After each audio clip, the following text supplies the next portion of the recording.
Hi everyone, मैं वर्तिका स्वागत करती हूँ अपने चैनल पे। ईएमआरएस में इधर वैकेंसी आई हुई है, करीब 6000 प्लस वैकेंसीज आई हुई हैं। अच्छा, ये वैकेंसी बहुत अच्छा मौका है इधर, अगर आप तैयारी कर रहे हैं तो ये नॉर्मल मतलब इसका सिलेबस कुछ डिफरेंट नहीं है, इसीलिए मुझे लगा ये इस पर वीडियो बनानी चाहिए, वरना जनरली मैं अपने टेलीग्राम चैनल पे शेयर कर देती हूँ। लेकिन ये बहुत अच्छा मौका है, अगर आप तैयारी कर रहे हो तो इस फॉर्म को भर दीजिएगा। ठीक है, काफ़ी सिमिलर सा सिलेबस है और इसमें जो बीएड कैंडिडेट हैं वो भी फॉर्म भर सकते हैं।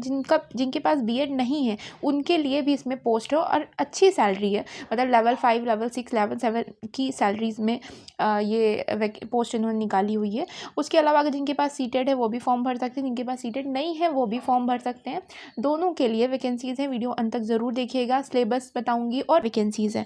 तो जैसे टीजीटी की कुछ 5660 वैकेंसीज़ हैं। हॉस्टल वार्डन मेल की 335 हैं और फीमेल की 334 है। तो ये टोटल यहाँ पे वैकेंसी दे रखी है। टीजीटी के लिए क्या एलिजिबिलिटी है वो जैसे होता है ना कि कॉम्बिनेशन, सब्जेक्ट कॉम्बिनेशन, तो वो इसमें डिटेल में बताया गया है, वो भी मैं अभी क्लियर कर दूंगी। जैसे यहाँ पे कुछ वैकेंसीज बताई गई कि हिंदी की टीजीटी हिंदी की इतनी है, इंग्लिश की, मैथ्स की, सोशल साइंस और साइंस की।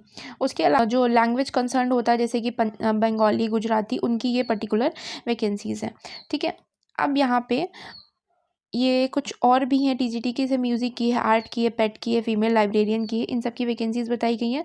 ये हॉस्टल वार्डन और हॉस्टल फीमेल वाली जो वार्डन है उनके लिए बताई गई। एक पॉइंट मैं क्लियर कर देती हूँ, जैसे आप फॉर्म भरते हो ना तो आप हॉस्टल वार्डन के लिए भी भर सकते हो, सेम टाइम पे आप टीजीटी के लिए भी भर सकते हो। लेकिन अगर टीजीटी में आपके पास, जैसे आप कोई 2 पोस्ट के लिए अप्लाई कर सकते थे, मान लीजिए आप हिंदी के लिए भी कर सकते हो, इंग्लिश के लिए भी कर सकते हो, तो आप केवल एक सब्जेक्ट के लिए ही टीजीटी का फॉर्म भर सकते हो, 2 के लिए नहीं भर सकते हो। लेकिन पोस्ट वाइज अगर देखा जाए हॉस्टल वार्डन, तो अगर हम पोस्ट वाइज देखें तो हॉस्टल वार्डन और टीजीटी इन दोनों के लिए सेम टाइम पे अप्लाई कर सकते हो, बस दोनों के लिए अलग अलग फ़ीस देनी पड़ेगी, और जिनकी फ़ीस नहीं पड़ी है तो उनके लिए तो फ्री ही है, तो भरने में क्या जाता है। थोड़ा सा सैलरी की बात कर लेते हैं क्योंकि यहाँ से कुछ ज़्यादा ही मोटिवेशन मिलती है। तो देखिए, टीजीटी जो है वो लेवल 7 का है, लेवल 7 की पोस्ट होती है, और यहाँ पे ये बेसिक पे बताया गया, यानी कि आपका ओवरऑल जो सैलरी बनेगी वो 60,000 प्लस बन जाती है। और ये हॉस्टल वार्डन की लेवल 5 है, इसकी सैलरी कुछ 50,000 की लमसम बन जाती है। ठीक है, तो यहाँ से थोड़ा सा मोटिवेशन आपको मिल चुका होगा। अब आते हैं हम कि मोड ऑफ एग्जामिनेशन, कैसे एग्जामिनेशन होगा। OMR बेस्ड होगा, पेन पेपर बेस्ड होगा। क्या सब्जेक्ट का जो मीडियम, जो पेपर का मीडियम कैसा होगा, हिंदी इंग्लिश बोथ होगा, लेकिन अगर क्वेश्चन में कुछ मिस्टेक है तो इंग्लिश वाला ही सही माना जाता है एज़ यूजुअल। अब यहाँ पे कुछ बताया गया है कि जो पेपर है ना वो उसमें जैसे अगर मैं सिलेबस की बात करूँ टीजीटी के, तो टीजीटी का जो सिलेबस है उसमें एग्ज़ाम जो होगा वो 120 मार्क्स का, जो मेन जिसके ऊपर वो आपका मेरिट बननी है वो 120 मार्क्स का है। उसके अलावा लैंग्वेज कॉम्पिटेंसी टेस्ट भी होना है, मतलब लैंग्वेज से रिलेटेड क्वेश्चन होंगे 30 क्वेश्चन। ये केवल क्वालिफाइंग इन नेचर है फॉर टीजीटी। ठीक है, जो हॉस्टल वार्डन है उसके लिए नहीं। ठीक है, तो यहाँ पे जैसे कि बिहार वाले में आपने देखा बीपीएस से कि जो सब्जेक्ट जैसे हिंदी इंग्लिश है या फिर जो रीजनल सब्जेक्ट है वो क्वालिफाइंग इन नेचर है, वैसे टीजीटी में भी ये होना है। टीजीटी में देखिए 3 घंटे का पेपर होना है, कोई भी लिमिट नहीं है कि सेक्शन वाइज कोई लिमिट नहीं है कि आपको इस सेक्शन को इतने टाइम में कवर करना है, आप आराम से कितना भी टाइम ले सकते हो। तो जनरल अवेयरनेस जो करंट अफेयर्स है वो 10 नंबर के 10 क्वेश्चन होंगे, रीजनिंग के 10 नंबर के 10 क्वेश्चन होंगे, कंप्यूटर के 10 नंबर के 10 क्वेश्चन होंगे, टीचिंग एप्टीट्यूड 10 नंबर के 10 क्वेश्चन होंगे। अब यहाँ पे आ जाते हैं कि डोमेन नॉलेज, यानी कि जो पांचवा पार्ट है ना ये सब्जेक्ट बेस होगा। जो भी आपका सब्जेक्ट है, जैसे आपने जिस भी सब्जेक्ट से टीजीटी का फॉर्म भर रहे हैं, हिंदी से, इंग्लिश से, सोशल साइंस से या मैथ से, तो उस सब्जेक्ट से क्वेश्चन होंगे 80 क्वेश्चन। अब यहाँ पे उसके अलावा इन्होंने बताया है कि एक तो सब्जेक्ट बेस कुछ 65 क्वेश्चन हो गए, 10 क्वेश्चन जो होंगे वो पेडागॉजी या केस स्टडी बेस होंगे उसी सब्जेक्ट से रिलेटेड, और एनईपी से होंगे क्वेश्चन। और उसके अलावा खेलो इंडिया, फिट इंडिया, ये जो हिस्सा है ये पेट वाले कैंडिडेट के लिए, जिनके पास फिजिकल एजुकेशन का क्वालिफिकेशन है, जो फिजिकल एजुकेशन के लिए टीजीटी का फॉर्म भर रहे हैं उनके लिए बताया गया।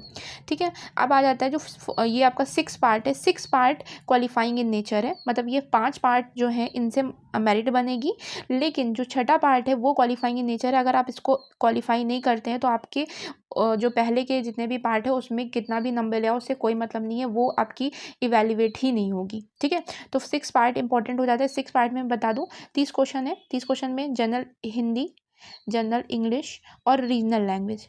अभी ये रीजनल लैंग्वेज आपको चूज़ करनी होगी फॉर्म भरते टाइम पे, हिंदी, इंग्लिश और रीजनल लैंग्वेज। यहाँ पे 40% मिनिमम 40% आपको पास करना ज़रूरी है, ठीक है। अब ये जो रीजनल लैंग्वेज है ये कौन सी है, यहाँ पे बताया गया है, यहाँ पे जो सेक्शन बताया गया है इनमें से आप चूज़ कर सकते हो। जनरली इंग्लिश भी है और हिंदी भी है, तो लोग इंग्लिश हिंदी या, लेकिन ये एक और बात यहाँ क्लियर की गई, अगर आप इंग्लिश हिंदी चुनते हो तो इनका लेवल इस जनरल हिंदी और जनरल इंग्लिश के लेवल से थोड़ा सा ऊपर होगा, ठीक है। अब हम बात करते हैं हॉस्टल वार्डन का, जिसकी भी सैलरी 50,000 लमसम है। तो इनका जो सिलेबस है इसमें कुछ भी क्वालिफाइंग नेचर वाला कुछ नहीं रखा गया है, सब कुछ इवैल्यूएट होगा। 120 नंबर का पेपर है, 120 क्वेश्चन होंगे। जनरल अवेयरनेस 10 क्वेश्चन, अब रीजनिंग एबिलिटी 20 क्वेश्चन होंगे, आईसीटी के 20 क्वेश्चन होंगे। पॉक्सो एक्ट, जो पॉक्सो एक्ट के ऊपर मैंने वीडियो बनाई भी थी, केवीएस इंटरव्यू से में प्लेलिस्ट में पड़ी होगी, उसमें उससे भी 10 क्वेश्चन होंगे।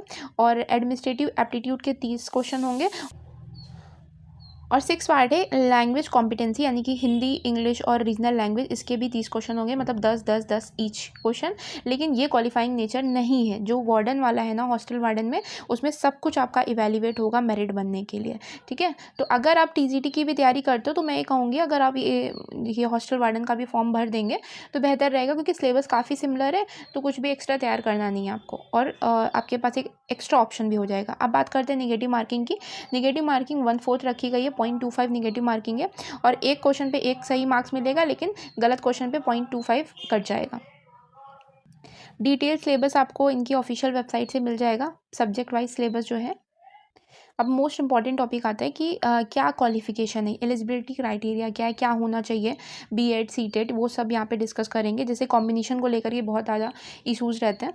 तो सबसे पहले एज लिमिट की बात करते हैं, तो 35 साल से ज़्यादा नहीं होनी चाहिए। लेकिन ST SC OBC को रिलैक्सेशन दिया गया, जिसमें OBC को 3 साल का रिलैक्सेशन दिया गया है, और जबकि ST SC को 5 साल का रिलैक्सेशन दिया गया है।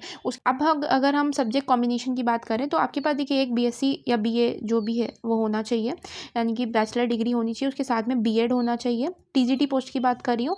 और जो सीटेट है ना, वो क्लियर होना चाहिए, paper second, CTET paper second clear होना चाहिए। ये बात हो रही है टीजीटी की। अब कॉम्बिनेशन की बात करते हैं।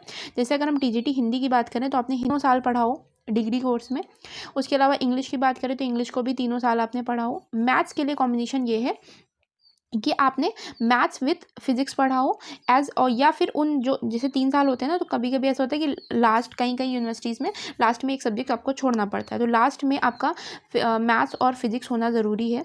उसके अलावा आपने केमिस्ट्री हो गया, इलेक्ट्रॉनिक हो गया, कंप्यूटर साइंस, स्टैटिक्स, इनको भी बाकी के 2 सालों में पढ़ा हो, ठीक है। ये कुछ ऐसे यहाँ पे क्राइटेरिया बताया गया है कि क्या क्या ले सकते हैं। जिन्होंने BSc किया हो ऑनर्स से, मैथ्स से, लेकिन उन्होंने, जैसे अगर कोई मैथ्स ऑनर्स है तो उसने कभी ना कभी फिजिक्स या केमिस्ट्री इनको कभी ना कभी पढ़ाओ, ये होना चाहिए उनके इस जो करिकुलम में। और यहाँ पे अब बात करते हैं साइंस की। तो साइंस में ये बताया गया है कि बॉटनी, जूलॉजी और केमिस्ट्री, इन तीनों, मतलब 3 सालों में आपने 2 सब्जेक्ट तो ये पढ़े ही हों। उसके अलावा the candidate should have studied botany, zoology and chemistry during all the 3 years of तीनों सालों में इनको पढ़ा हो, या तो यहाँ बताया जा रहा है कि फाइनल ईयर में आपने कोई 2 सब्जेक्ट लिए हों। अगर ऑनर्स से हैं तो ऑनर्स से, किसी भी सब्जेक्ट के ऑनर्स से हैं, उसके बावजूद आपने जो बाकी के सब्जेक्ट हैं उनको पढ़ाओ। The candidate must have studied the other 2 subject in any of the 2 year, बाकी के 2 सालों में, मतलब आप ऑनर्स से हो लेकिन फिर भी आपने अदर सब्जेक्ट को पढ़ाओ। जैसे कि अगर आप बॉटनी से थे तो आपने जूलॉजी और केमिस्ट्री को पढ़ाओ। अब हम बात करते हैं जो कि सोशल साइंस है। सोशल साइंस में इन्होंने कहा है कि हिस्ट्री और ज्योग्राफी कंपलसरी है, ठीक है। हिस्ट्री और ज्योग्राफी को आपने मतलब 3 सालों में, इन दोनों में से, ऑब्वियसली इन दोनों में से, या तो हिस्ट्री को आपने 3 साल में पढ़ाओ, या तो ज्योग्राफी को आपने 3 साल में पढ़ाओ। उसके अलावा कॉम्बिनेशन में आ जाएगा या तो हिस्ट्री प्लस ज्योग्राफी, या तो हिस्ट्री प्लस इकोनॉमिक्स, या तो हिस्ट्री प्लस पॉलिटिकल साइंस। इसी तरह या तो ज्योग्राफी प्लस हिस्ट्री, या तो ज्योग्राफी प्लस इकोनॉमिक्स, या तो ज्योग्राफी प्लस पॉलिटिकल साइंस, ये हो जाता है। अगर आपने किसी से ऑनर्स किया है तो उसके बावजूद आपको अगले सब्जेक्ट्स का पढ़ा होना ज़रूरी है। अब यहाँ पे बात की जा रही है जो थर्ड लैंग्वेज वाला, जो लैंग्वेज स्पेसिफिक था, जैसे बंगाली, गुजराती, तो उस लैंग्वेज को आपने 3 साल पढ़ा हो। उसके अलावा आपके पास सीटेट होना चाहिए और बीएड होना चाहिए। Integrated BEd not allowed, the BEd degree not applicable for 4 year integrated degree, जो 4 साल का इंटीग्रेटेड अगर किसी ने कोर्स किया है तो वो यहाँ पे अलाउ नहीं है। ये म्यूज़िक और आर्ट का पर्टिकुलर क्वालिफिकेशन बताया गया है क्या क्या है। उसके अलावा हॉस्टल वार्डन का देख लेते हैं। यहाँ पे भी बताया गया कि 35 साल से ज़्यादा एज नहीं होनी चाहिए। ऑब्वियसली ST SC OBC को कुछ रिलैक्सेशन दिया जाएगा, PWD को कुछ रिलैक्सेशन दिया जाएगा। अब यहाँ पे बताया गया है कि आपके पास सिर्फ एक नॉर्मल बैचलर डिग्री होनी चाहिए। तो हॉस्टल वार्डन के लिए आपके पास केवल एक बैचलर डिग्री BSc BA आपने जो कुछ भी किया हो वो कैंडिडेट यहाँ पे फॉर्म भर सकते हैं। तो काफ़ी फॉर्म स्टार्ट हो चुके हैं, online submission of application form, और ये कब तक रहेगा? ये रहेगा 18/8 तक, तो 18 अगस्त तक रहेगा। अब यहाँ पे जो फ़ीस है, फ़ीस की बात बताई गई, TGT के लिए 1500 है, और ST SC PWD के लिए कोई भी फ़ीस नहीं है, लेकिन अदर जो कैंडिडेट है उनके लिए 1500 फ़ीस है, जो कि काफ़ी ज़्यादा है। लेकिन हाँ ये है कि यहाँ पे आपके पास अच्छा मौका है एक जॉब पाने का। हॉस्टल वार्डन की जो फ़ीस है वो 1000 है, ठीक है। अब ये हॉस्टल वार्डन भी मतलब अच्छी नौकरी, लेवल 5 की है ये भी, और TGT वाली लेवल 7 तक है, ठीक है। ये क्या बताया गया है कि पेपर कैसे होगा? पेपर OMR बेस पे होगा। एग्जामिनेशन की जो ड्यूरेशन है वो कितनी है? तो टीचिंग स्टाफ की जो टीचिंग वाला TGT वाला पेपर होगा वो 3 घंटे का होगा, और जबकि नॉन टीचिंग यानी कि हॉस्टल वार्डन का जो पेपर होगा वो 2.5 घंटे का होगा। एकदम डिटेल में अभी हम जानेंगे। उसके अलावा कुछ इंपॉर्टेंट पॉइंट है, जैसे कि ST SC PWD का कोई भी फ़ीस नहीं भरनी है, और आपको सही सब कुछ भरना है। ईमेल जो भी आप डालेंगे वो आपकी खुद की होनी चाहिए। तो एक भी अच्छा मौका है कि अगर आप तैयारी करते हो तो फिर यहाँ पे कर सकते हो। उसके अलावा एज रिलैक्सेशन देख लेते हैं। तो यहाँ पे इन्होंने बताया कि कितना है, तो आप यहाँ से चाहें तो पढ़ सकते हैं। ये मैं अपने टेलीग्राम चैनल पे शेयर कर दूँगी। आप डिटेल में चाहें तो इस नोटिफिकेशन को पढ़ लेंगे, और तैयारी करते रहिए, क्योंकि इधर आपके पास बहुत अच्छा चांस है गवर्नमेंट जॉब पाने का, ठीक है। ऑब्वियसली कहीं दूर दराज में होता है, लेकिन एक जॉब तो हो जाती है ना क्लियर। तो अगर एक जॉब आ जाती है, फिर आपके पास आगे तैयारी करते रहिए, मौके मिलते रहेंगे। तो आई होप आपको ये वीडियो बेनिफिशियल होगी। देखिए, मैं जल्दी वीडियो नहीं बनाती हूँ, क्योंकि मुझे ऐसा लगता है कि अगर इम्पोर्टेंट है या फिर लोगों तक बात पहुँचनी चाहिए तो मैं वीडियो बना के पहुँचा देती हूँ। अदरवाइज़ टेलीग्राम चैनल से जुड़ जाइए, उस पर मैं PDF सेंड कर देती हूँ, वहाँ से आपको इन्फॉर्मेशन मिल जाए। एंड अदर कोई क्वेरी होगी तो आप प्लीज़ कमेंट करिएगा, मैं रिप्लाई कर दूँगी। Thank you.